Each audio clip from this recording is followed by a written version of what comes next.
Joining us now are Fox News contributors Joe Concha and Charlie Hurt. Gentlemen, I don't know if you've just been laughing really hard there because that was just so enjoyable and really believable, or really that it strikes even more, Joe, at the legitimacy of the government, in that this is what you would expect to see from, state television.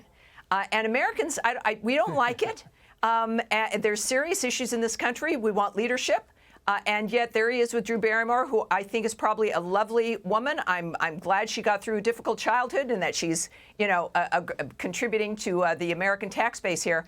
But what do you think about this kind of approach he's having now around the holiday?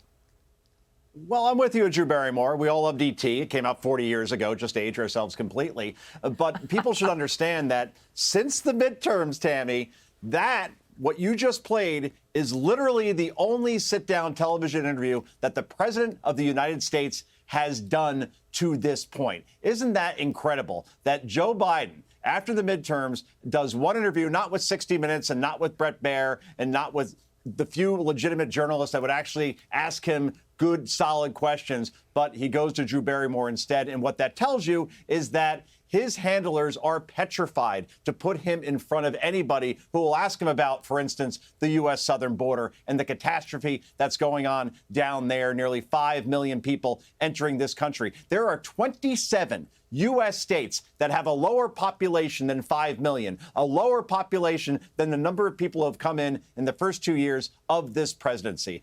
Bottom line, Tammy, this is a president, when it comes to the press, who does exactly what his handlers tell him. He takes orders. He doesn't make orders. The question is, who's making the orders to him?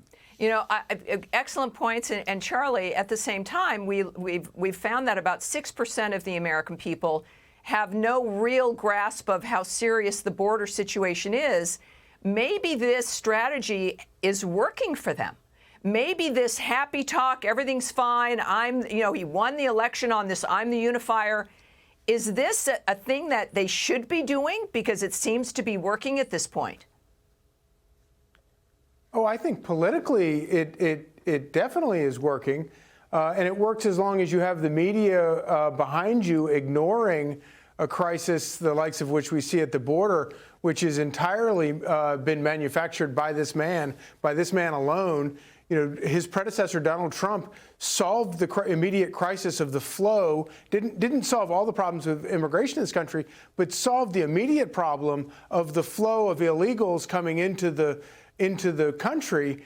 And this man and that man alone, right there on screen, unilaterally decided to undo all of the policies of the previous administration and hand the entire border over to sex traffickers and drug lords. And and human traffickers. He's perfectly content with that. That's what he wanted, and that's what he got. And the media is perfectly happy to sort of cover for him. But Joe Biden is not only infinitely more divisive than his predecessor. I think that we've never had a president in history as divisive as this man. We've never had a president in history who called half the country semi-fascist or accused half the country of being Bull Connor or supporting Jim Crow laws. This is insane. And now that after his administration lied going into the last election, claiming that 1 million jobs had been created when actually only 10,000 jobs had been created, and he's now going to blame voters, blame citizens, the people he supposedly works for who have decided not to get vaccinated or boosted, and blaming them for his failures, his economic failures. It's just, it's beyond the pale. And it is, Joe, it just beyond comprehension is certainly. This is the same guy that stood in front of the federal hall in Pennsylvania with the blood red background.